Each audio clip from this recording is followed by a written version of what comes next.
What's up, everybody? Happy Sunday service here on July 10th. Man, the freaking day is basically over. Wow. Yo. Dude, I'm looking at what's going to be happening here soon. And another interest rate hike is going to happen. We've got flips on the show, the television show. We've got a couple of flips that are on there that have gotten 0 showings, like decked out, priced right, staged, looking sharp, great neighborhoods, 0 activity. Think we got a market correction coming or what? I would say so. I mean, when you more than double interest rates within, I don't know, less than 6 months, it's kind of to be expected a little bit. But I mean, I'm just shocked at how fast interest rates have changed. So it's going to be interesting. Happy Sunday, everybody. Pace and I are going to be talking through the market changing, the shifts, and what are we doing to be prepared and not just survive, but to thrive in the changing market. So, Pace, dude, it's good to see you, man. Good to see you too, dude. I every time I put you on my Instagram, people are always asking me one question. What do you think that question is?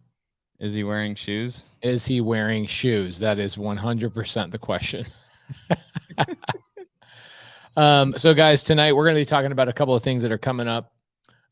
We like bringing on the live guests. So tonight, I think we're going to probably about 30 minutes. We'll talk. And then I want to bring on some live guests, right? Give you guys some links. You guys can come on and chat with us for a couple of minutes. Ask some live questions. Cody, are you wearing shoes right now? I am not wearing shoes right now. Of course you're not. Classic. So I want to bring on people that have questions. If you guys have questions tonight, I'm going to put a link in the comment section. That link is not for you to watch the show. It is very hilarious that when we put that link in there, people click on the link like it's going to send them to a different show. Then they come on the stage. I can see them down there. I bring them up on the stage and I go, "What's your question?" They go, "Oh, I was supposed to ask a question? Why did you click the link?" So just know that when we actually put the link in the side, that link is for you to come and ask us a question, not just a question in the side chat. We answer those 2 questions too, but we want to answer a live question. Eric Richards says, "What's up, Pace? I need to ask a question." Perfect. Love it. I'm putting the link in the side chat. Okay. Tanisha has an important question. She knows you well, bro. She knows you well. The answer is probably yes. If he does have socks, they definitely have holes in them. All right, cool. Cody, legit, I am worried about the market. It doesn't mean that it's like doomsday, but I am worried about fix and flips. I'm not worried about buy and holds. That's an interesting thing. Like our buy and holds, have we seen any issues with rentals in the last 3 or 4 months that we have? Anything with Airbnbs? What are we seeing? Yeah, so in regards to our Airbnbs, we've been still staying pretty steady booked, but I think one of the things that we have to also keep in mind is a lot of the Airbnbs that me and you have here in Arizona, we're not competing against the most popular hot areas in town, because a lot of people, they're like, "Oh, I have my Airbnbs all in Scottsdale." And so I have a lot of friends that have Airbnbs in Scottsdale, and they're starting to see a lot more vacancies. For us, because ours are just more, I don't want to say lower end, but kind of like median end. Like we're not super high luxury. We're like, for that median price range. And ours have still been staying pretty booked. Like I'm just pulled up right now and I'm just looking at our properties. I mean, all of last month, we were pretty much 80+% booked on all of our properties here in Phoenix. And even as of right now, three of 6 properties right now that I'm looking at here are booked through most of the month of July. And then the other 3 are kind of like scattered, shorter bookings, but summer's usually a little bit slower anyways. And this is kind of what we saw last summer anyways. So I'm not really seeing too much of a change there. In regards to our rentals, we have 2 problem tenants that have been problem tenants before now. Like they were problem tenants last year and they're still problem tenants, and they just have trouble getting, payments in on time. And so as far as, having to do a bunch of evictions or, tenants not being able to afford rent, we're not seeing that. But also something that we've been doing strategically is the tenants that are good that we have, instead of, like, for example, on a property that we have in Tempe, we had it rented for about $2,000 a month. And with last year inflation going crazy, that same property could rent for $2,400, maybe like a stretch would be $2,500, but $2,400 a month. And we didn't go and give that tenant a rate hike from $2,000 to $2,500.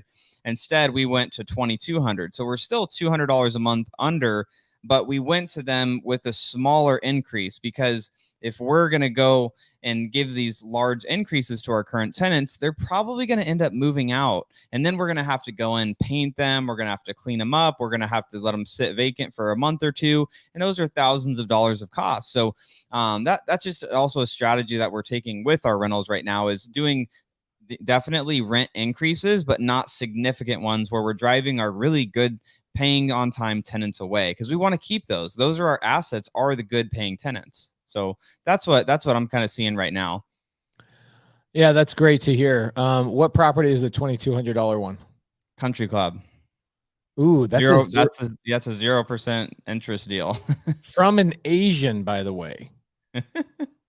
Just so you guys know, if you can get a 0% seller finance deal from an Asian seller, you should get a trophy.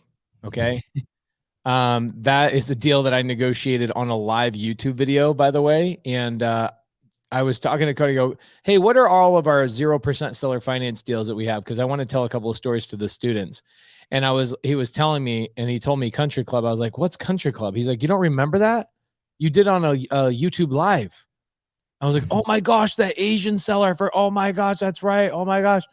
So that property, I remember we had the tenant in that property had like 4 or 5 roommates, and then we had to go through and filter them out. Is that the same property, or was that a different one? Yeah, that's the one. We ended up only having to remove one of the 4 tenants that was in there because the guy was doing drugs and stuff. And now the same 4 have been in there since, I don't know, it's probably been a year and a half since we replaced that other bedroom, and they're all getting along great. They treat honestly, that is probably that house, even though there's 4 separate tenants, it is kept up nicer than any other of our rentals. Like, it is spotless clean in there, because the guy that has been living there for 8 years renting one of the bedrooms runs the house like he's the boss. He's the king ding-a-ling of the house, and he just makes everyone follow his rules, and it's actually great. They keep it up really nice. So what's our payment to the seller at 0% seller finance?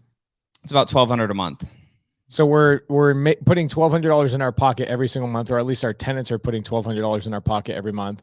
Yep. We're renting it for $2,200 after $2,200. So after property management, taxes, insurance, whatever, we're probably netting $500, $600 a month on that. Yeah, easy, $500-$600 a month. And since nothing really goes wrong there, because they keep it up so nice, service the AC, all those things. I mean, it's been a pretty steady performer for us, so it's been a good one. How much have we made on that? Because I remember when we bought it, and I negotiated it, I basically asked the seller, he just wanted Zillow's number, and I don't remember what it was, but do you remember what we bought it for, and can you look it up and see what it's worth today?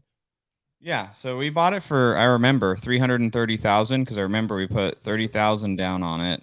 Okay. So $330,000. Let me see if I can pull it 10% down, 0% interest. Anybody upset about that? 10% That's down. Probably one of my favorite ones, because it's in the area then too. It's in Tempe. I think my favorite one is 87th. Or is it 78th? Mobile home?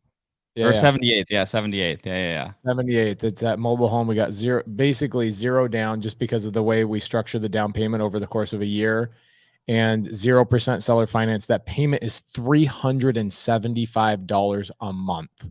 Yeah, it's pretty nice. Stupid. What are we renting that thing for, by the way? That's rented for $1375. It's $1375. Freaking love it. Yeah, Country Club is estimates $518. I think last time I actually comped it was about 3 months ago. It was at like 475 was pretty good indicator on that. So about 150,000 in equity growth on it. Okay, so this kind of ties into what I kind of wanted to talk about for a minute today. Before we got about 6 people on the deck. We've got Tim Torres, Andy Hafer, Jasper Sun, Chris Parsons, Dylan, and Eric Richards that are all on deck right now to have questions answered. Here's what I just heard you say. Okay, so we make cash flow, right? These are the reasons why people buy properties. Okay, we have cash flow, $600 net. It sounds like in our pocket. That's great. Yep. Second thing is appreciation. It's the other reason why people buy property. So appreciation on that deal. We've owned it for, let's say, 18 months. It's gone up roughly how much? 150,000? Yeah, about 150,000. Isn't that crazy that we divide that for me? To take 150 and divide that by 18, I think it should be 12,000. I think it's 12. Yeah, I think it's 12,000. That means we've made $12,000. Wait, yeah, something like that. Hang on. Let me get the math here. It's divided by 18. Yeah, 8,300 a month. 8,300 a month. Sorry. That's what we've made is 8,300. Yep, 8,300 a month. Okay, so we've made in growth, right? $8,300 per month. And people forget that this is one of the many reasons why you buy a property. Okay. So number 1, cash flow. 2, appreciation. Number 3, depreciation. Right. So we got tax benefits. I'm sure we use depreciation on that. Yep. I'm sure you use that, right? Yep. So if we bought that for $330,000, let's divide that by 27.5. You got your calculator out right now. What's 330 divided by 27.5? 12,000. Okay, 12,000 times. What did we do? 5 or 7 years? 5 years. 5 year acceleration. So we got a $60,000 tax benefit for buying this property. And then we divide that 50-50. So you got 30K and I got 30K. That's pretty dope. Okay. Then the fourth reason we buy properties is pay down. So we've made $1,200 a month times 18, 21,600. We've made $21,600 in 18 months. And then the other thing, go into these, but there's another reason we buy properties, and it is for leverage. And what does that mean? That means we have equity in this property, so we can go sponsor loans for other people because our net worth is strong enough. And so we can leverage that. We can get lines of credit against that. We can do a whole bunch of things. We can collateralize this against other loans. So many different things that you can do on this property because now you've got all that money. But let's add this up just real quick. In 18 months, we made $21,600. Add this up for me, Cody. Yep. At our effective tax rate, that $60,000 is probably a net gain of somewhere around $25,000 in taxes that were thwarted. Real cash in your pocket. So 25,000 plus 21,000 plus 150,000 plus 6,000. What would that be? What's 600 times 18? Times 18, 10,800 plus 196,600. That's a total of 207,400.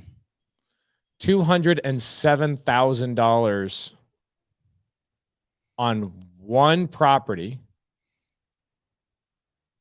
in 18 months. So the challenge is, right? If you are assigning deals like this to people like us, right? An assignment for something like this, I would probably pay, I don't know, if somebody actually brought this deal to us, this was a great deal. We locked it up. It was our own lead. So we didn't have to pay an assignment fee, which was great, but we did pay a commission. Probably, what do you think we paid Bryce? Cause he was managing the lead. I think it was like 2,500 or 3,000 just because I don't think he took it all the way to the finish line. He was like lead managing it essentially. Right. I had to jump on the phone, close the deal. Yep. So he got $2,500 and you and I have essentially made $207,400 in 18 months on one property. In 18 months. That's crazy. Yep.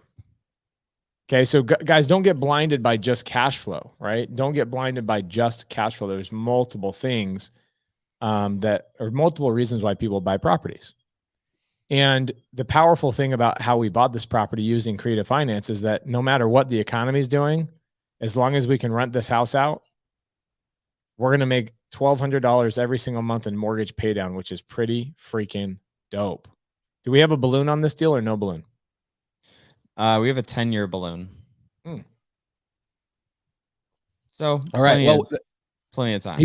People are telling me that the studio is full, so we got to crank through some of these questions. All right. So we're going to start with Jasper. I don't want to start with Jasper's son. As much as I love Jasper, we've given him so much love on this show the last couple of months that I want to give him. I'll jump on him a little bit last. We'll have to jump on questions really quick tonight, guys. We can't spend a lot of time on your questions individually. I know that that's really hard for me. I typically want to go through and answer somebody's question for 40 minutes. So we're going to go really, really quick tonight. All right. Eric Richards, how you doing? What's up, buddy? Loving life, cranking out. What do you got for us tonight?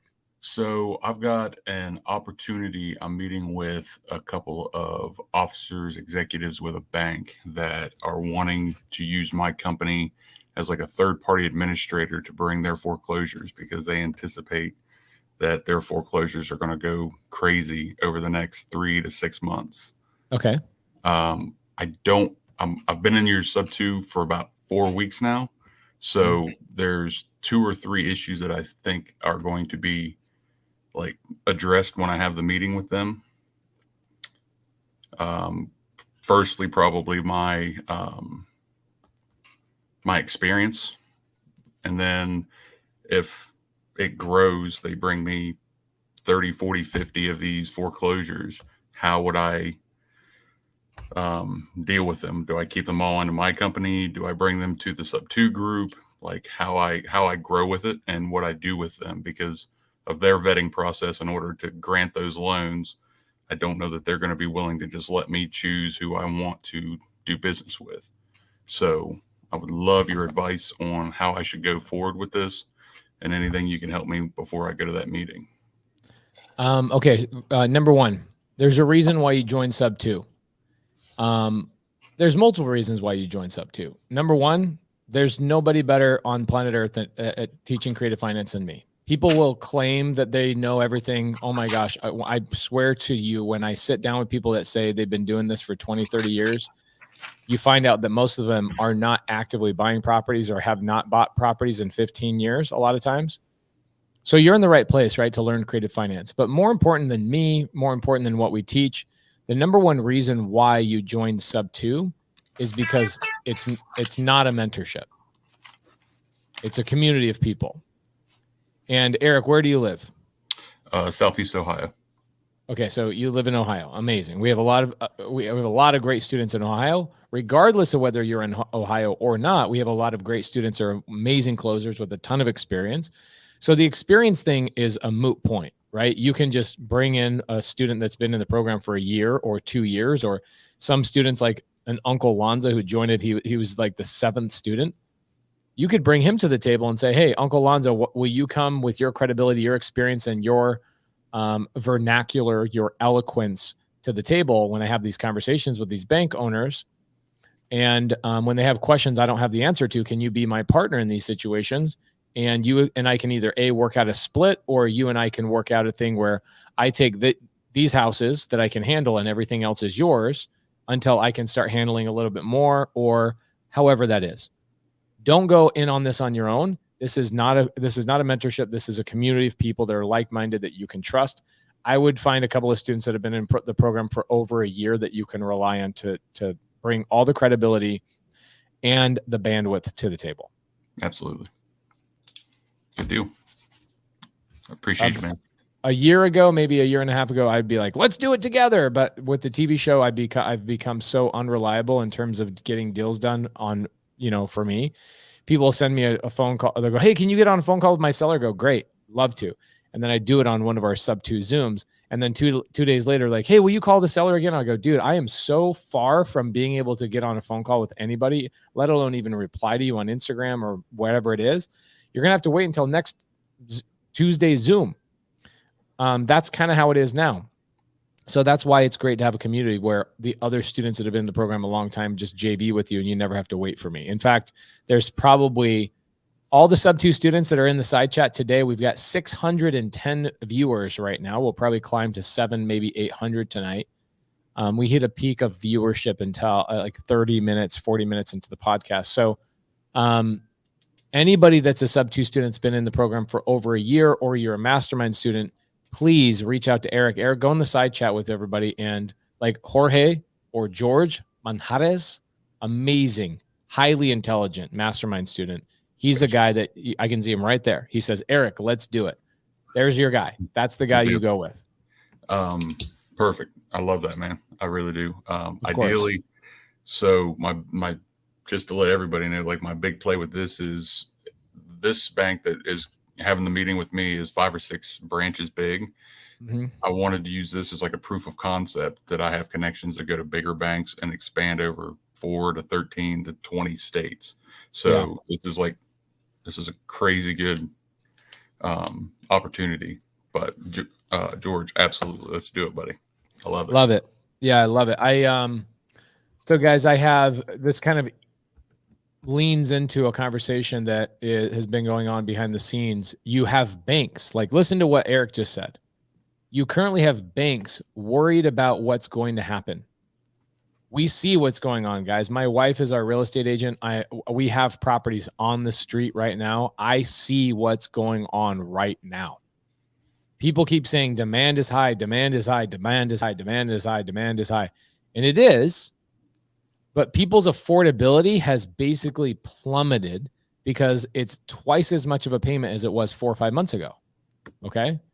So on Friday, where I'm doing a free live, I asked my new friend, I've been friends with him for about 2 months, Dean Graziosi is going to come in, Tony Robbins' partner. Dean Graziosi is going to come in on Friday for 40 minutes. That's all he's got. He's going to be on vacation. Cody Sperber, myself, and Dean Graziosi. Dean Graziosi's first freaking deal that he ever did was $0 down and a hug to a lady named Mary. Literally gave this lady a hug. She sold him a building that was commercial on the main level and then 4 apartments up above. He bought the thing for $0 down, 0% interest, just gave the lady a hug and started making payments to her. That we're going to be talking with Dean on Friday about what he did in 2008, because he took a business that was doing $10 million a year to $40 million during the crash. He's been through multiple crashes. He's been in business for over 35 years. Okay. So Lisa says, Dean is reputable. I think anybody that's partners with Tony Robbins and has been for multiple years, I think that they're pretty credible. So I'm putting the link in the side chat. It's kind of a longer link. I would have normally done a Zoom because Zoom is free for me, but I'm doing an air meet and it will cost me money because Cody Sperber and myself are going to be both inviting people into this.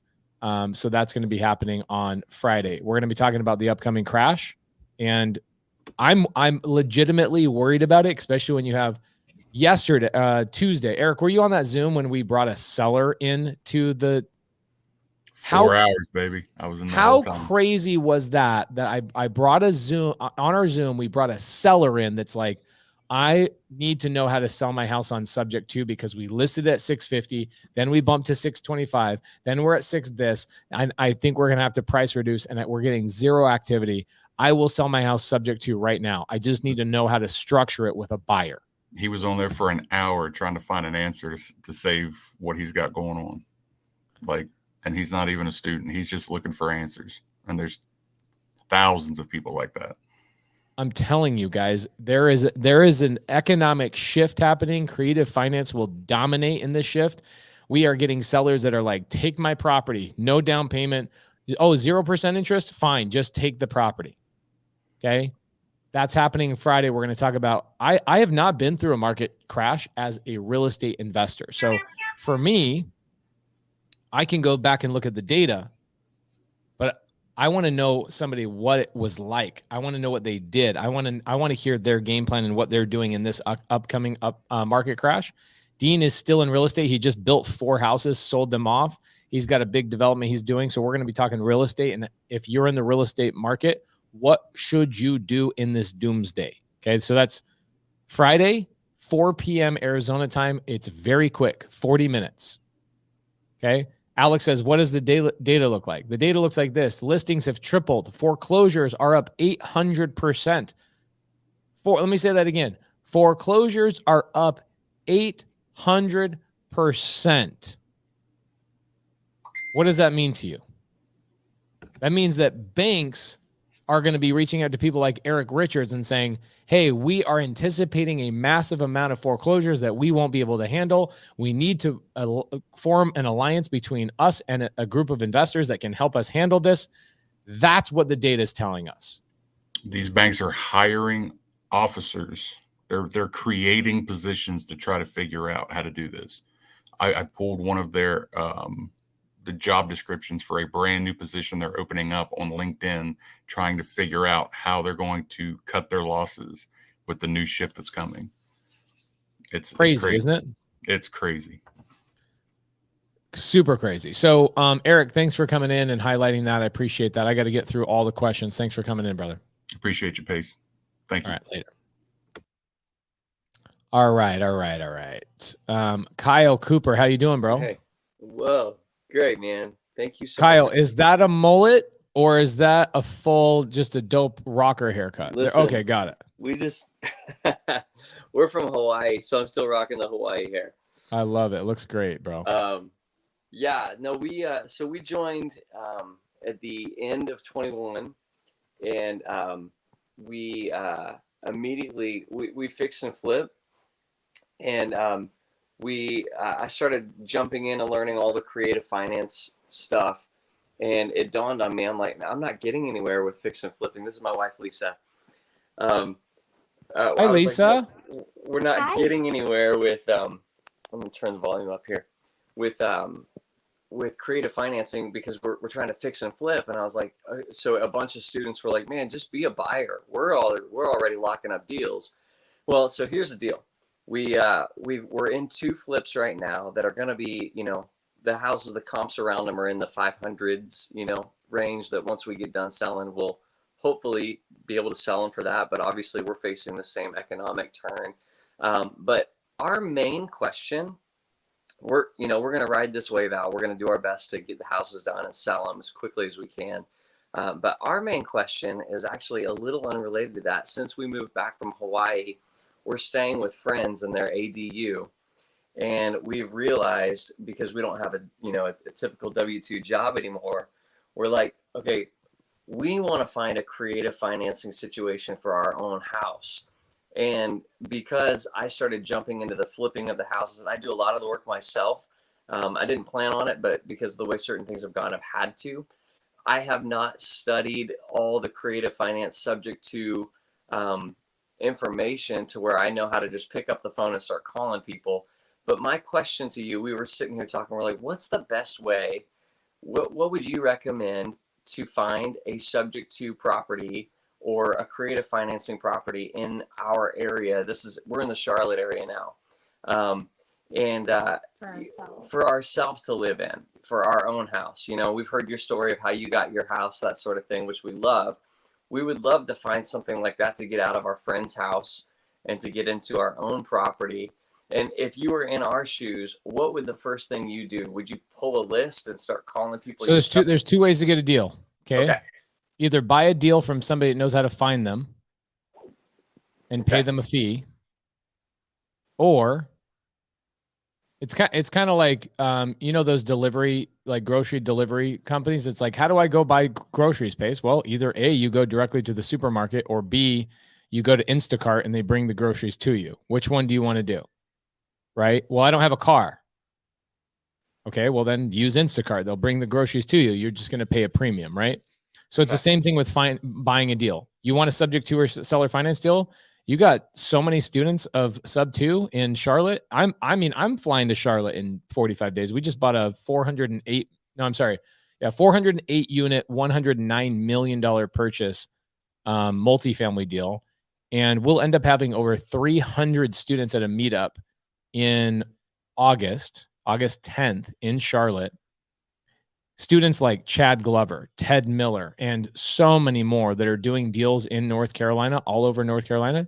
You can go to the Instacart of deals and go, hey guys, we're in Charlotte. We are a buyer for you. When you find a subject to or seller finance deal, please bring it to us. We'll pay you a fee. Now, some people, Kyle, are going to go, well, damn it, Pace. I don't have the money to pay a fee. You guys talk about zero down and just taking over people's mortgages. Well, guess what, Kyle? You're going to have to go find those deals yourself.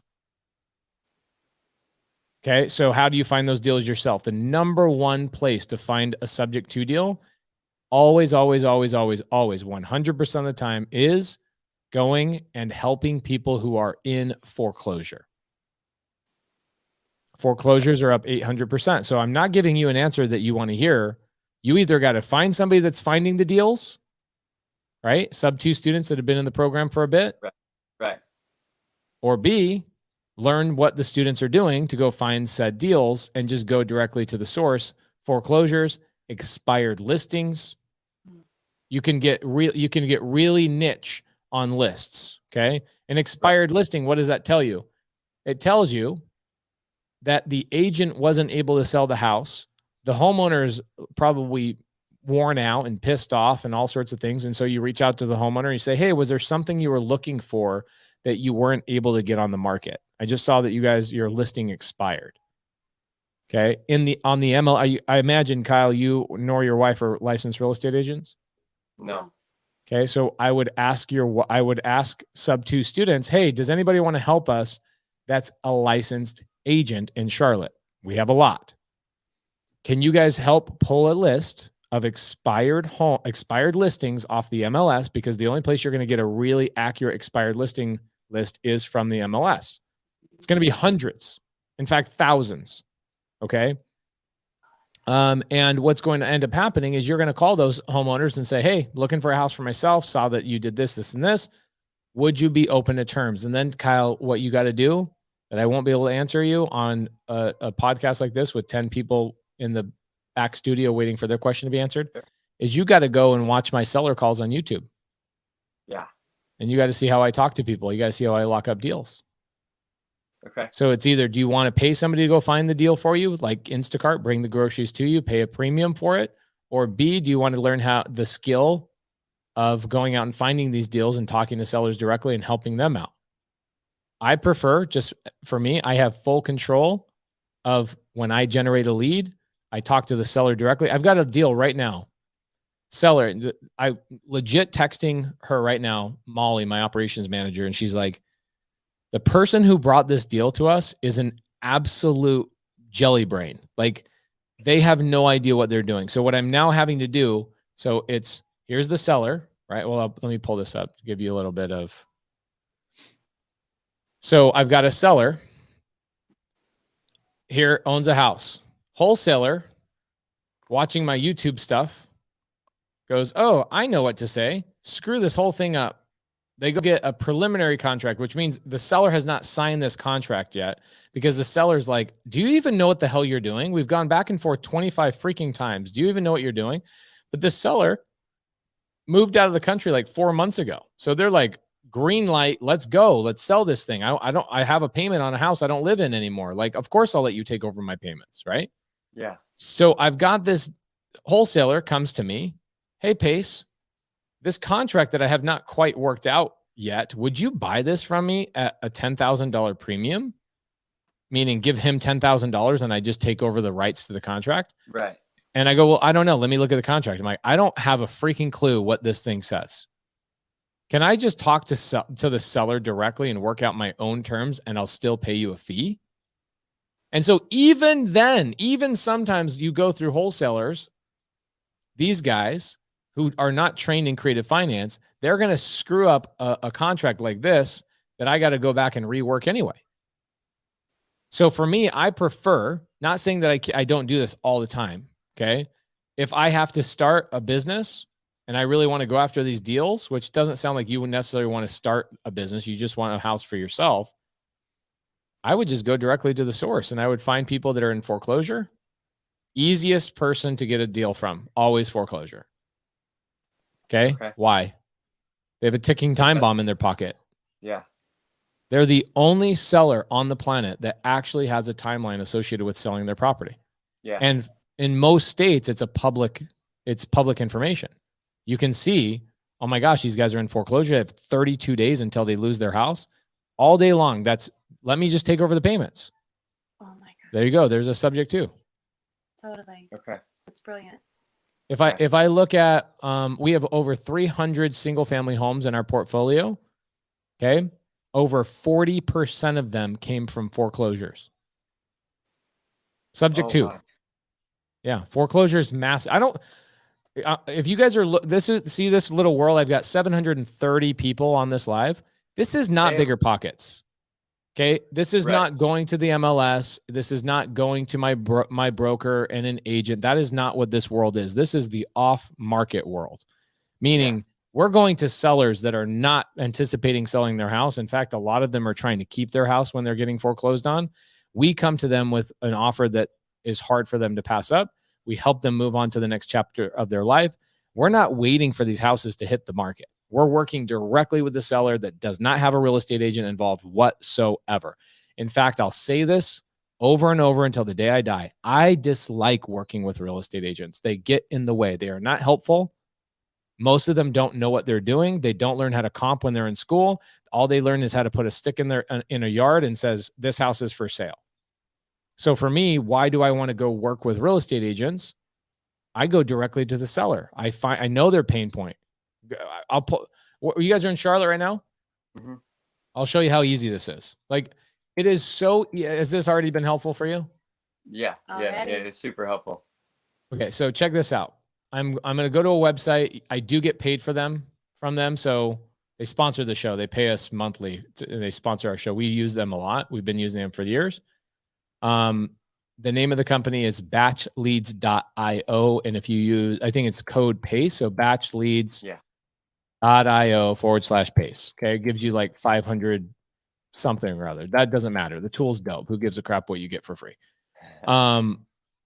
So let's pull it up real quick. And I'll show you Charlotte, a couple of cool things. So let's go into my account. Oh my gosh, please accept the terms of service. Every time I log in, you got to do that to me? Okay, great. All right, so let's go to list search. Let's go to Charlotte.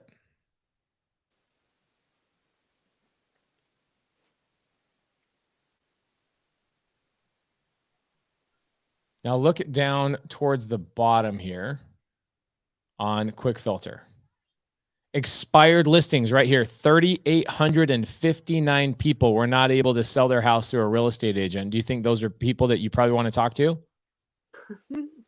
Okay. Here we go. Let's see. Foreclose. There you go. Right now, there are 164 people about to lose their house in this area. Okay. Just for fun, can you type in Fort Mill? Because we're like on the south side of Charlotte. Just curious. This is so helpful. Fort Mill, South Carolina. Yeah.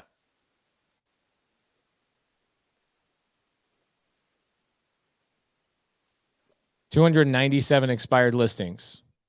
12,000 people have houses free and clear. What does that mean? Seller financing. There you go. Seller financing. Okay. So like the houses that we're typically getting 0% seller finance or 0% interest is because they seller finance it to us, right? Yeah. Company owned, absentee owners. That's a really good list as well. Like they basically give you the top 10 lists like right out of the gate, right? Like these lists that are on Batch Leads, they're all right here. People also go, how do I find cash buyers? Same place. Like, look, they have 10,688 cash buyers just in the Fort Mill area. That's pretty powerful when you say. So foreclosures, there's 38. Now, here's what's great about foreclosures. Foreclosures are a constant replenished list.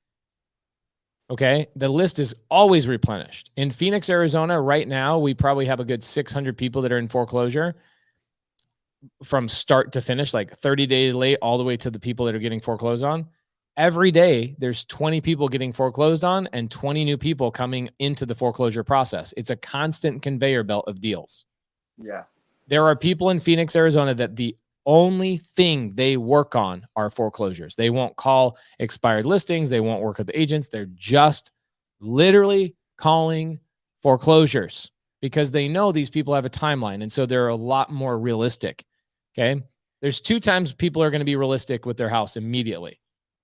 In a buyer's market, when the market is crashing, we're already getting sellers that are like, take my property. Hey, are you still in 3 months ago? We've got sellers calling us from 3-4 months ago. Hey, are you still in the market for buying a house in my neighborhood? Blah, blah, blah, blah. We're starting to see that now. Okay. So in a down market, sellers are a little bit more realistic. The other time sellers are realistic is when they have massive amount of pain. Somebody that's in foreclosure typically has a lot of pain. Kyle, have you and your wife ever listened to my seller calls with me talking to people who are in foreclosure? I don't think that specifically, no. Okay, Kyle, do you remember the first time you ever kissed your wife? I do. Okay. The first time you kissed your wife is less powerful than the first time when you talk to a foreclosure seller. I'm telling you. Okay. There's a paradigm shift that you go, oh my gosh, there are thousands, if not millions of people out there that are struggling and need my help.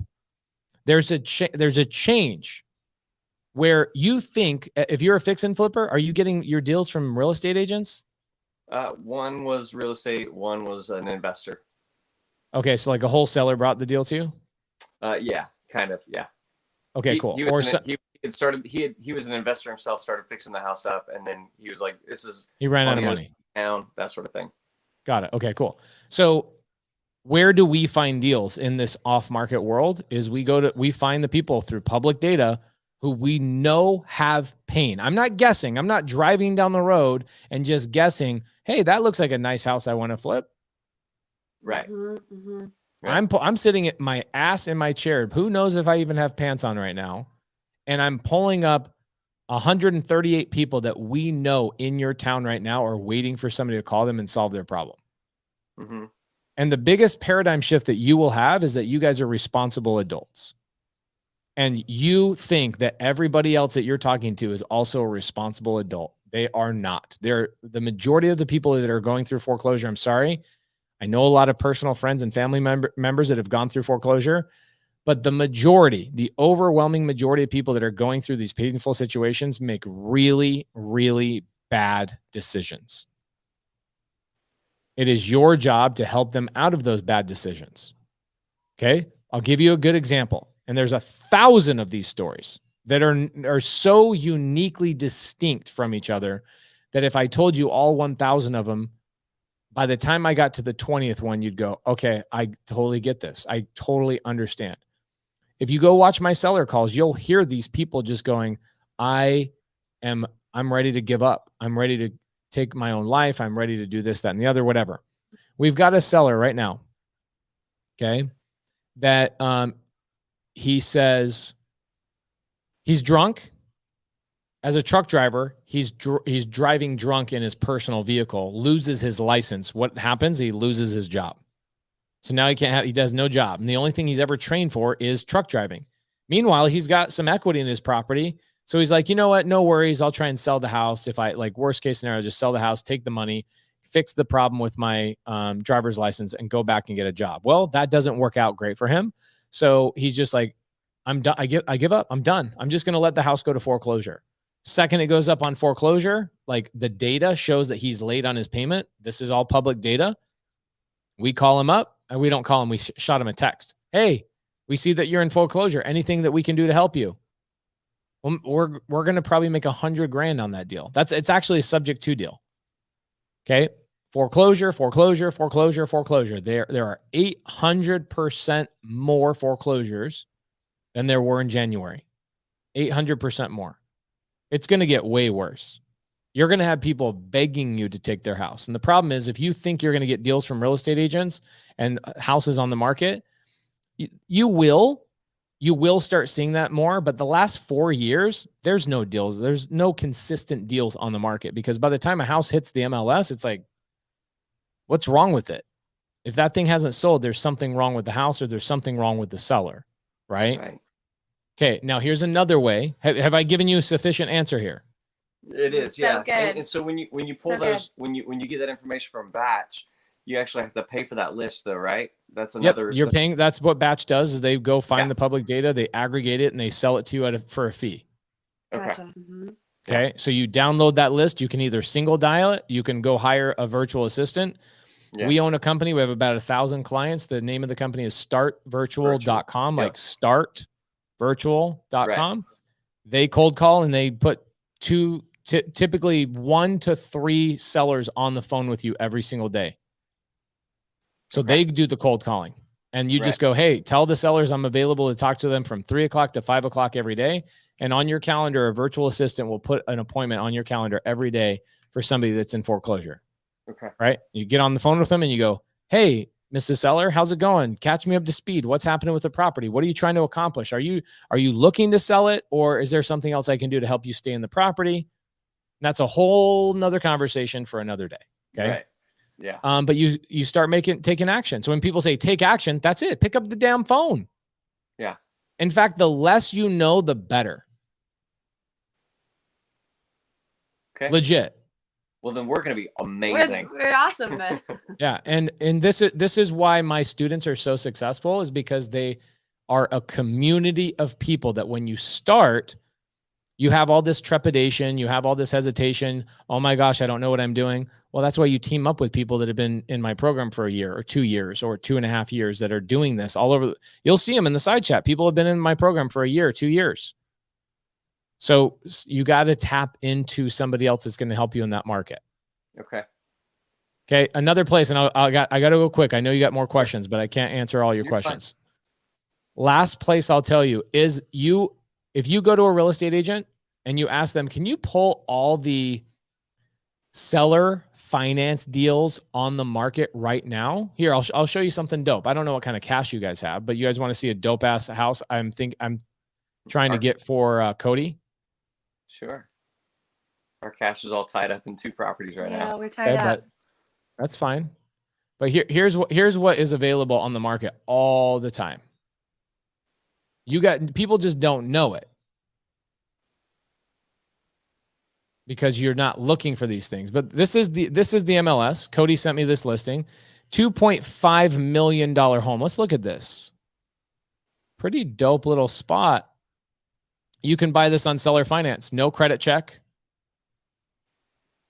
Let me say that one more time. No credit check, no job history, no tax returns, none of that stuff. Just a down payment and 4% interest. Right now, there's about, I don't know how many there are. Ingrid could probably tell me, but I would say there's a couple hundred of those on the market right now in Phoenix right now that I could just go on the MLS, type in seller carryback, seller finance, creative finance, and you'll find 200 of those on the MLS. Now, the problem with those deals is that agents who represent those sellers typically don't know a lot about creative finance. The sellers know more because typically sellers that are wealthy understand creative finance because they've used creative finance to buy businesses, sell businesses, acquire parts of other businesses, wedge themselves into other businesses. Wealthy people understand creative finance. So they'll get their agent and go, yeah, throw this on the market for on seller finance. Okay.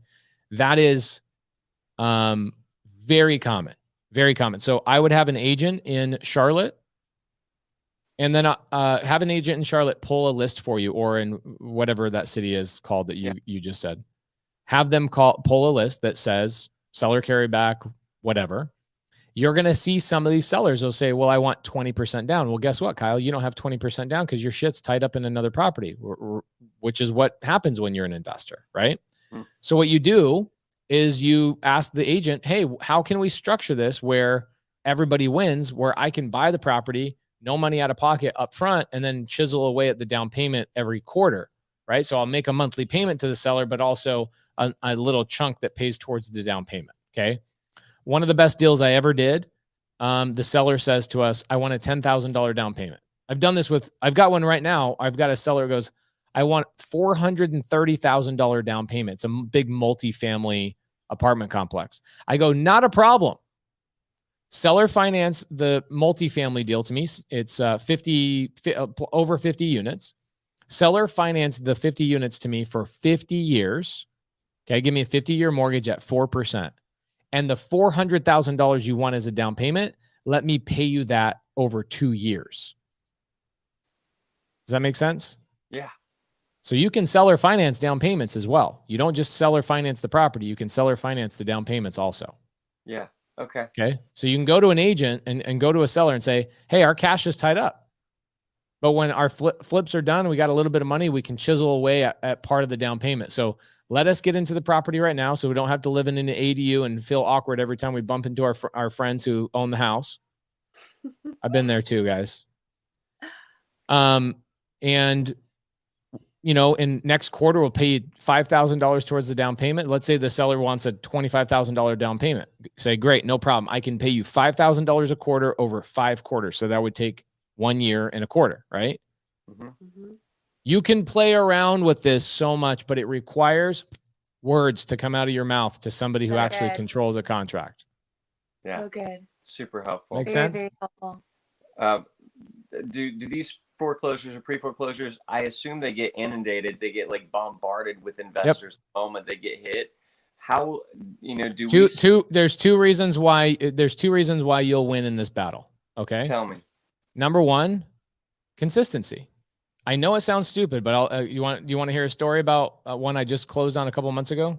Let's hear it. If you want to take the time. We love it. This is the problem with me is I always tell people like, hey, I'll be really quick with questions, but I want people everyone. He's still talking to us. Sorry, don't be mad at us, but we want him to keep talking. If they're my students, they love it. They know what's up. They've all gotten the attention as well. But they also understand that I know that this is helpful for everybody. So let me pull up a property on Branch Forest. I just closed on this not too long ago. I actually closed on it on sub 2 day, which is 2/22/22. Ooh. And I bought it subject to, which is pretty cool. Let's see, not Branch Forest, Okay, 405 Branch Forest in Stockbridge, Georgia, which is just right outside of Atlanta. So let me pull this up. So this property, I also paid over retail for this, just so you know. You guys will see that my investing strategy, even if half my equity goes away, you will see my investing strategy through this downturn will still dominate. So let's take a look at this. A lot of people go, oh my gosh, my equity. Oh my gosh, my equity. I'm like, I didn't buy the property for my equity. I bought the property for a long cash flow, appreciation, which is guaranteed over a long period of time, and also tax benefits. So here we go. Here's a property I bought. Let me pull up the Zillow and see what Zillow says it's worth today. I think I overpaid for it when I bought it. Okay, here we go. The Zestimate's gone up to a point where now it's worth more than what I paid for it. But originally I bought it for $469,900, which is what she still owed on the mortgage. Okay, gorgeous house, right? Yeah. So I bought this. I gave her $10,000. Okay, so that's more than what you probably want to pay right now. But I turned this into this is an Airbnb. It's performing. It's got a mother-in-law suite down the back, so it's actually 2 different Airbnb units. I overpaid for the property, or did I? I did not. I paid $10,000. Terms are way more important than price, right? The value of something is not the purchase price. The value of something is what you can do with it, right? So for you guys, how low can I get into a property is part of your value. The other value is, can I go move out of an ADU and move into my own house? That's pretty priceless. You really don't care if like Zillow says it's worth 500 and you pay 525. You're like, who gives a crap? Like over time, as real estate works out, we always win in real estate, right? So that specific house came from a student of mine. Okay. I buy probably, I don't know, 20, 30% of my deals right now have been and always will come from my students, right? We have successful students all over the country. They know what I'm looking for. They go, hey, I've got a deal. So I have a student that brings the deal to me. The lady's, her name is Trevious, Trevious, and the seller call with Trevious is on YouTube, where I convince her to sell the house to me subject to. My student comes to me and goes, hey, I've got this thing. Do you want to buy it? I go, yeah, I want to buy that. Let me know what happens. 2 months later, nothing. All right. I move on. I have so many things going on. I'm not even paying attention to like It came to me. If I look at my DMs right now, you'd see dozens of deals that I haven't looked at today, but I'll look at them tomorrow, and either they'll happen or they won't. And then the next day I'll have 15 to 50 opportunities to come into my DMs again. So I'm just looking for kind of the low hanging fruit, right? People that are ready. They've moved the seller to a certain point where I can just come in and lock up the contract, buy the deal, right? So I just let the thing move on. 2 months later, I have a gentleman named Jamari, who's not a student of mine, but has followed me for 3 years. He's a door knocker. He did the 2 things that you will dominate foreclosures with. 2 things, okay? Number 1, door knocking. And I'm not going to advise you to go door knocking because you won't do it. I already know, looking at you 2, you will not do it. No offense to you guys, but I've been doing this long enough that you will not do it. You'll do it for a day because it's fun, but you won't do it you won't be consistent. I okay? won't be consistent. I've done it a number of times, but not consistent. See, how did I know? Yeah. I'm the same way, bro. Don't think I'm criticizing you. Like, I know how to. I'm a salesperson. I can see what's what. Okay. Right. So you can do the other thing that my student failed at. Okay. Jamari, when I talked to Trevius, I said, Trevius, why, how's it going with the other investors? Right. She's 10 days away from foreclosure. And she goes, nobody's calling and talking to me except for Jamari. And I was like, okay. And she goes, in fact, I had this guy named, I'll just call him Kyle. I had this guy named Kyle that he said he was going to help me. He said all this stuff. He was super nice to me, but that was 3 months ago. He didn't follow up with me. I haven't heard from him. Literally, I told him, hey, check back in with me in 30 days. Didn't check in with me. I had some other people call me here and there. I said that I was still, indecisive, and they never called me back. Jamari knocked her door 13 times and got the deal. Now, she didn't answer 11 of those times. But he would send her a text and go, hey, I just stopped by the house. Just want to check in on you. Hey, stop by the house. Want to check in on you. How are things going? And she goes, kudos to him because he was not offended when I didn't reply to over half of his text messages. If you understand the psychology of somebody in foreclosure, they're hiding. They're like an ostrich with their head in the sand. Okay. Right. So what happens is Jamari goes, I know this guy, you're in foreclosure. So what does foreclosure mean, Kyle? It means a couple of things. It means they're behind on payments. We all know that. Mm-hmm. So they got payments kind of stacking up. And also it means that they typically don't have a lot of equity. Because if they had a lot of equity, don't you think they would have sold the property on the MLS? Just got rid of it? Right. Sometimes that's the case. Sometimes it's not. Sometimes they're so in denial that by the time they decide I'm going to sell the house on the market, they've lost the opportunity to, because selling a house on the market can take 2 to 4 months. Okay. Right. As you know, as a flipper, it takes a bit. Right. So I get on the phone with Trevius and I go, hey, Trevius, my name's Pace. What did Jamari tell you? Because him and I are not partners. I'm sure he told you that him and I are partners. She goes, actually, he was really honest. He said, you're a guy that understands creative finance and that creative finance is the only thing that's going to solve this problem. And I can just tell you, I really appreciated doing business with Jamari, whether this works out or not, because he's just been honest and he's been consistently following up with me. And so I asked her after we closed the deal, she gave us a testimonial and all that kind of stuff. But I said, count how many times he texted you. It was 13 times. And she said every single time was a photo of him standing in front of the house saying, hey, I stopped by to say hi, type of thing. And I said, so why did you decide to go with Jamari? And I did this because I wanted to teach people like what is the thing that sellers really appreciate. And she says, I'm going through a tough time. He was the only person I could actually rely on to check in on me for literally close to 4 months. And so, of course, when I made the decision to sell my house, guess what? He showed up the very next day without me having to tell him, hey, come over here. He just showed up because that was his duty. That was his job. He understands the business. So Jamari he says that you understand creative finance. And so it sounds like I got to get creative in order to sell this house and not lose it to foreclosure. So you'll hear the seller call with Trevius on my phone, on my YouTube channel. And she says, I just need 10 grand. I'll let you take my house, my $700,000 house for $10,000.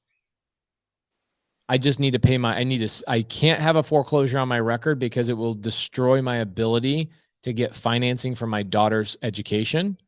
And if I could have $10,000 to get my stuff packaged up and moved into another spot and reset my life. And I go, Trevius, why don't you just sell this on the market? Why would you sell the property through me? And she says, I'm an agent, Pace. You think I couldn't have sold this house myself? She's like, I was in denial. I have no time now. I need you. I need you to save me from foreclosure. So we saved her from foreclosure. That house is now an Airbnb. I've never been there. I didn't get a credit check. I didn't have to pull the list. I didn't have to cold call the seller. I'm just the gangster that knows how to solve everybody's problems. So I'm at a level where people just bring things to me and I can solve things that other people can't solve. So Jamari got paid 10 grand. Okay. Because he brought the deal to me.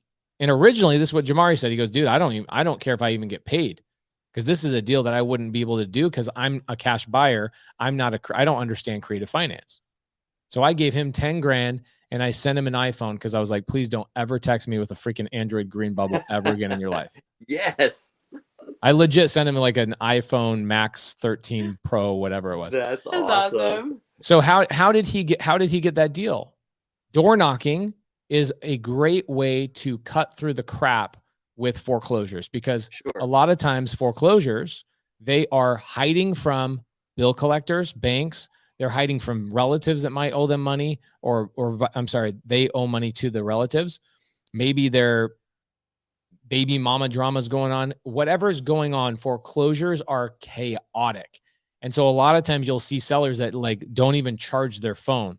We'll go knock doors and you'll walk into their house. They got stacks of bills. They've got stacks of postcards from everybody saying, we buy houses, we buy houses, right. We buy houses. And the only person that can get through all of that noise is the person that knocks on the door and says, hey, I'm here to help. So Alessandro says, how much was the debt? Which means he's curious. He's like, how much money did you have to put into the property to catch up the arrears? Guess what I did? I'm also a gangster on this as well. I did a loan modification, meaning all of the late payments she had, I wrapped them all up and we renegotiated with the lender and the lender put them on the back of the loan. So I didn't have to catch up any arrears. You did that with her loan. We do this with a lot of people's loans. Okay. I love it. Okay. We are truly, this strategy that we are talking about right now, creative finance, will dominate over the next 36 to 60 months. Not even remotely close to anything else. Yeah. We've done well. I mean, we've acquired 900 doors in the last, couple of years, not couple of years, basically the last 36, 40 months, somewhere around there. We've acquired 900 doors, done thousands of deals. Some of them we don't own anymore, right? We've sold them, we've wholesaled them, we've refinanced them, whatever. The majority of what I own has been creative finance in an up market, in a market that's going up. Imagine now with the market going down, I will absolutely clean up. And the reason being is you're going to have people literally just going, Kyle, take my house. Just take my house. And if you don't know this strategy, I can tell you a real estate agent is not going to know this strategy. So if you're going to agents trying to find deals, you ain't going to get deals. Yeah. You're going to get cash deals that are not really cash deals. What you need to learn is how to talk to sellers and how to truly solve their problem. Yeah. So good. Okay. Very helpful. Thank you so much. Thank you. You need to find people in my community that can help you. Okay. Okay. Awesome. Thank you so much. Thank you. Absolutely.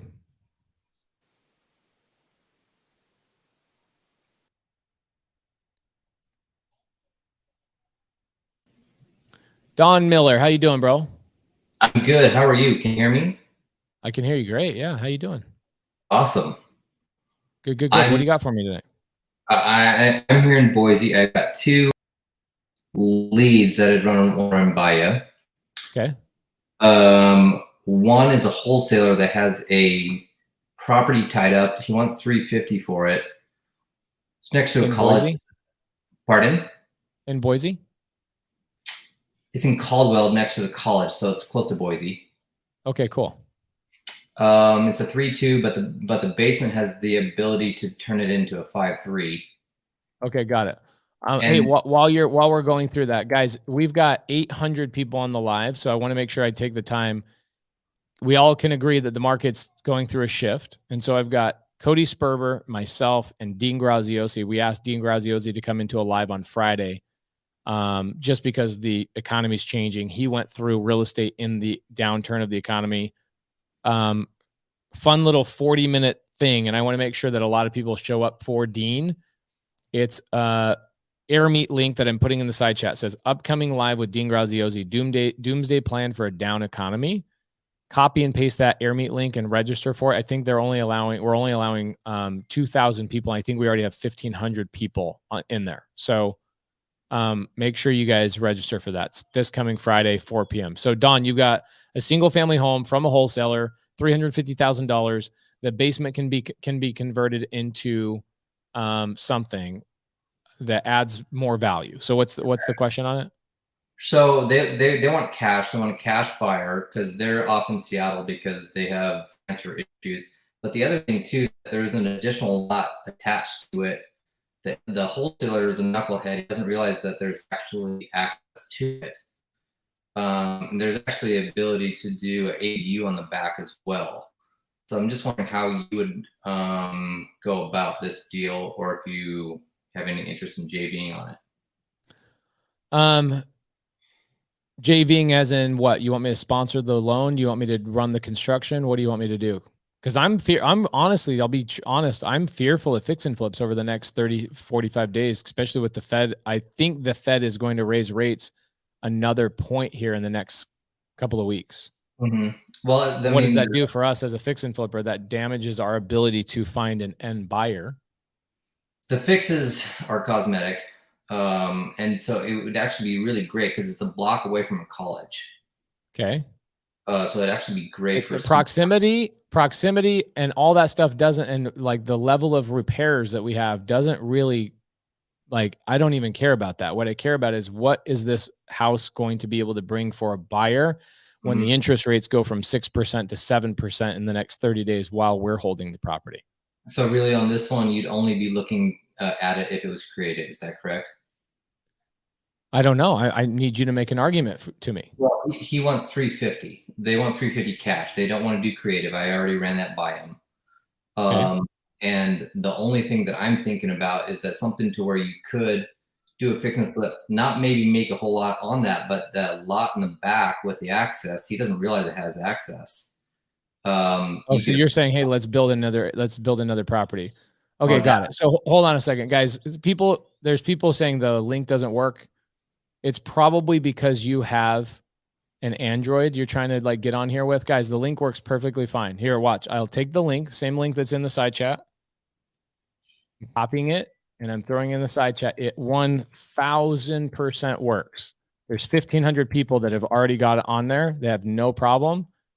There's no issue with the link. Ingrid says, open the link in Chrome. YouTube doesn't let us copy it. I see. Okay, that sucks. I don't know what else to tell you. So Kiara says, why not rent to students? I don't love the BRRRR strategy. So essentially what Kiara is suggesting is, Kiara, forget about who's going to rent the property from us. Let's talk about how we're going to acquire it and how we're going to finance it when the interest rates on BRRRR. Guys, if you're trying to BRRRR right now, good luck. I read a report today that interest rates are going to hit 10% by the end of or beginning of next summer. Inflation is not slowing down. The Fed is freaking out. What they're going to keep doing is tacking on this massive amount of interest rate to slow everything down. So you know what that does? If you're a loan officer right now, you better go get another job, like right now. Bag groceries at the grocery store. Do anything but be a loan officer right now, as interest rates are going to hit. They're going to hit 8% before the end of the summer, and maybe by the end of the year, you're at 8.5%. By the beginning of next summer, you're at 10%. So what does that mean, Kiara? If we buy this property for $350, okay, now Don's saying that it's cosmetic, but also, Don, what you told me is that we have to convert the basement into multiple bedrooms and make it so that it has more beds and baths than what it currently is listed. So that's not cosmetic. We have to actually pull a permit for that, correct? Well, Yes. yes. Mm-hmm. Okay. So now what does that do? That means let's say we have a 2-week escrow. Okay. I go get hard money on this thing at 9%. My hard money lender gives us 90% of the purchase. I bring 10% cash myself. They give us 90% of the construction money. I bring 10% of the cash myself. Cool. We could probably get through the renovation in less than 30, 45 days. Interest rate goes up again by that point. We then put it on the market. What do you think the ARV is of just that property? Forget about the ADU. 435. Not a deal. Got it. Because here's why. If I bought that for 350 with my purchase costs, okay, with my purchase costs, I have to. A lot of people forget this. That when I buy a property, even cash, I have to pay closing costs when I buy it. So is my price really 350? No, it's probably 357 or 356. Now I've got a hard money payment every single month at $357,000. My hard money payment is going to be about $3,000 every month. So $3,000, $3,000, $3,000, $3,000. In 4 months, you're at $12,000 in just hard money payments. Now I'm at 370. My renovation is not going to be cosmetic. It's going to have adding bedrooms, baths, my permit costs, an architect, not an architect, but a draftsman. I'm going to have a hell of a time getting through city of Boise's permitting process, especially since everybody's building houses out there. This is a 6-month project, probably because of permits. So now I'm not 4 months, I'm 6 months. Then I go list it on the market. The market, by the time I sell the property at 435, the interest rate is not 6% right now, like it is right now. It's 7% or 7.25%. So is the ARV truly 425 once I exit that deal? No. The purchase price is based on what the buyer is willing and able to pay for. Now, Don has a great point. This is where his argument comes in. Don says, well, what if we keep the property and we then add an ADU? Well, let's talk about ADUs in Boise. Have we spoken to the city of Boise permit and zoning and permit and planning department and found out how long it takes for you to draft and get an ADU approved and then go through the process of building? Permits are public record.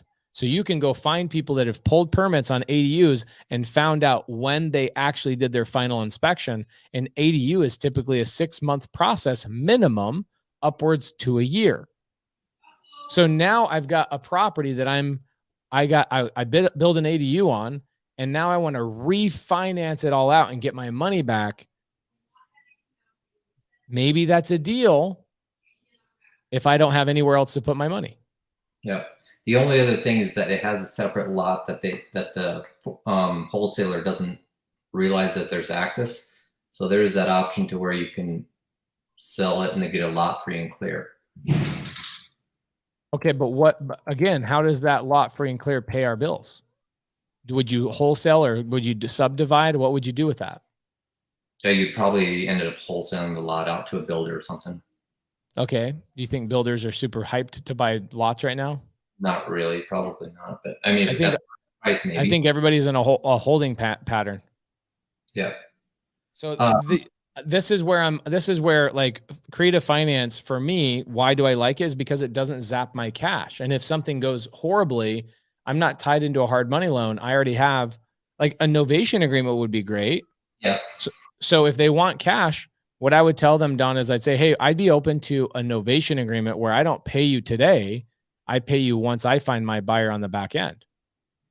That was actually what I was thinking about, and except that they wanted cash, but obviously it's sitting on the market. I mean, it's not on the MLS, but that was what my thought process was. If he did a novation agreement, that actually might work.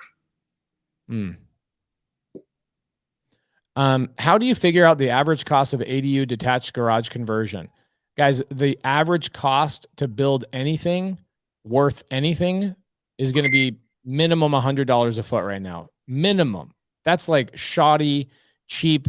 Everything's just painted white, laminate flooring, cheap big box store cabinets with Formica and like used appliances.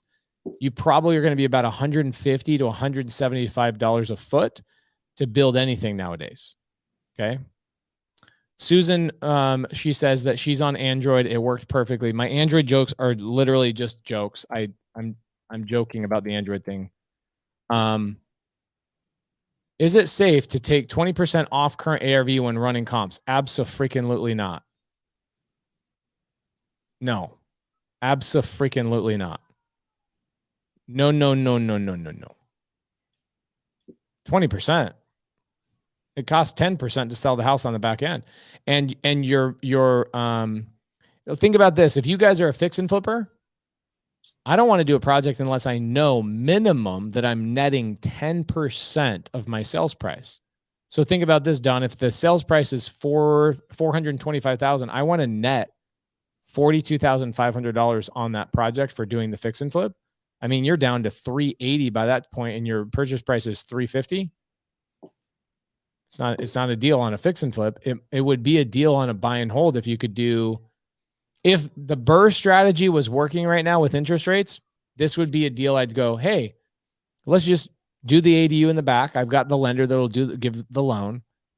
But more and more and more of our lenders are saying, no, no, no, no, no, no. We're not doing this. We're not doing this. I had somebody, one of my top students, been in the program for over 2 years, reaches out to me today. He goes, we're in contract on a big parcel with properties on it.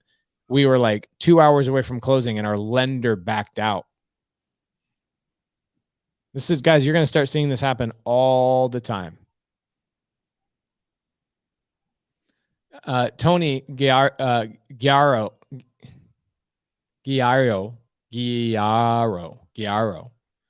says he's doing 15% minimum because he's a freaking intelligent human being. Because right now we just lost, I've probably lost money on 3 flips in my entire life. I just got a P&L back on one of our flips, lost $15,000.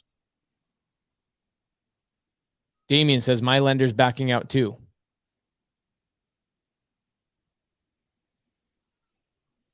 I did have one other. Go ahead, Don. What do you got? I just met another guy. They bought a house a year ago and they're getting a divorce. They put $80,000 down, and so they bought it for $380,000. They put $80,000 down, and now they're trying to sell it for $425,000. I just ran by the creative financing by him for the sub 2, and he is open, or he piqued his interest because he's going to lose money on the house if he sells it right now. Okay, so what's his what city is this in? Caldwell, close to Boise. Okay, Caldwell. That's east of Boise or west of Boise, right? Yep. Close to Nampa. Got it. So what's the story? So they're getting a divorce, and so he's got to get rid of the house. He just wants to get out of the house and he wants to buy a 5th wheel. And he's thinking he's going to make money, but when he's actually doing the math, he's going to lose money by selling the house. And so he listed it through this, I forget what site it is. It's like a $3,500 flat fee, and then he only has to pay the seller's commission. But how would you approach that in talking about sub 2 with this individual and educating him on that? I would just say, what do you try? This is, Don, you've seen me call students, you've seen me, or student sellers, you've seen me call stuff on YouTube, you've seen me do this stuff. Whenever somebody asks me what you're asking me, it's impossible for me to give you the answer. It's why I usually just call the seller for you guys, because whatever I tell you is going to change the second you get on the phone with them. I'm going to give you a script. That's why I don't really believe in scripts. I believe in a framework. So the framework that I would give yourself is, so remind me, what are you guys trying to accomplish? Because what I'm trying to understand, I would continually. Have you ever read, Don? Seems like you got to read this book. Read the book. You Can't Teach a Kid to Ride a Bike in a Seminar. Have you ever read that book? Heard of it. You need to read it. Okay. Anytime you have a question about how do I approach this, how do I say this, how do I do this, read that book 5 times. Okay. Like literally, don't read another book until you've read that book at least twice. Listen to it while you're working out. Listen to it while you're driving to the grocery store. Listen to it while you're in the shower. You can get an audible of it. You can't teach a kid to ride a bike in a seminar. Todd Killian, who's a genius human being, doing deals out there in Texas. Super smart guy. He says he reads it monthly. Phenomenal book. Okay.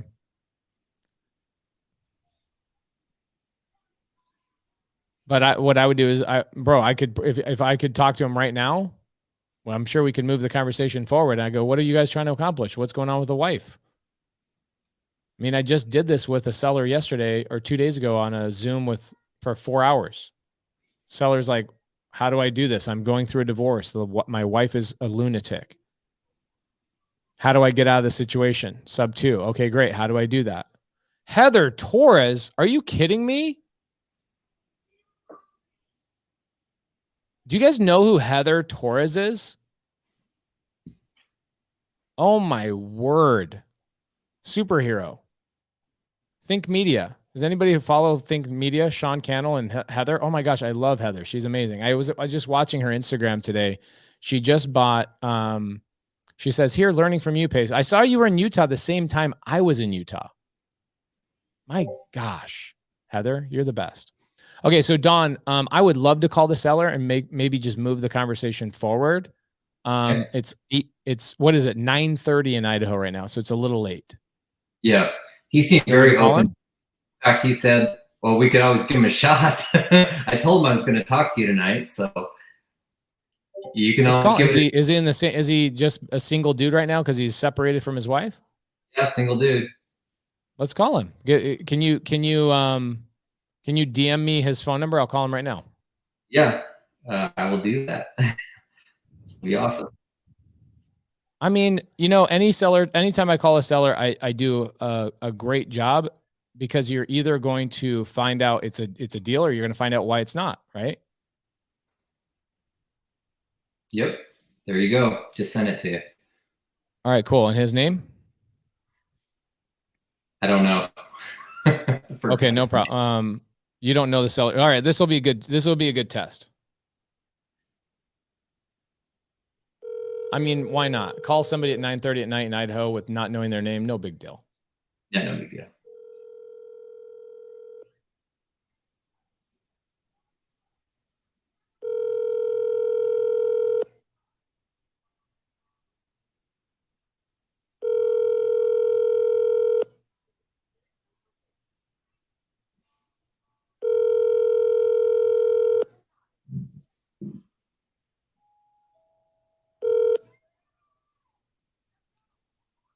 Please leave your message for 20.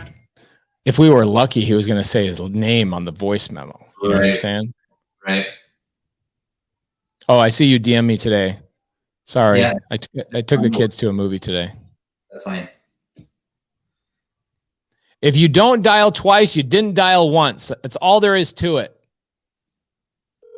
Double dial is the new single dial.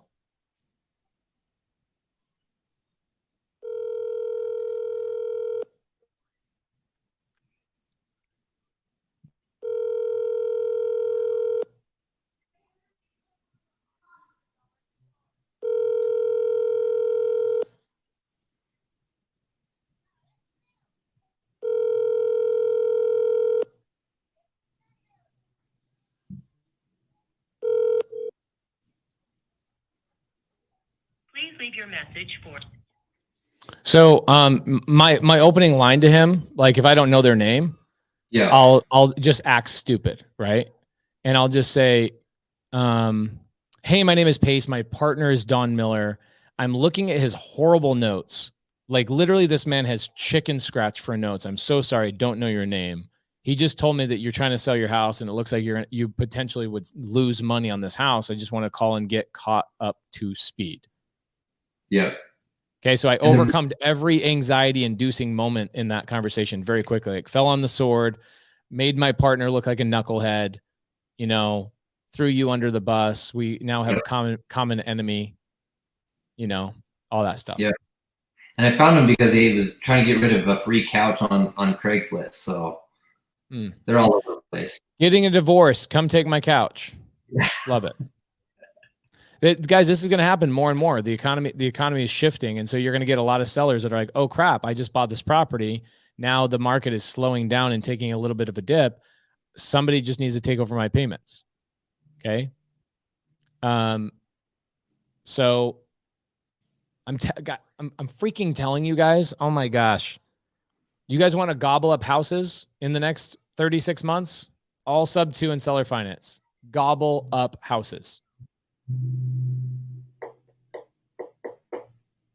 Actually, Dan Quijano's right. He says free couch leads are the new trend. Pay attention, y'all. Actually, I think we should all be on Craigslist and Facebook Marketplace tomorrow just looking for free couches and go, hey, by chance, are you going through a divorce and trying to sell your house?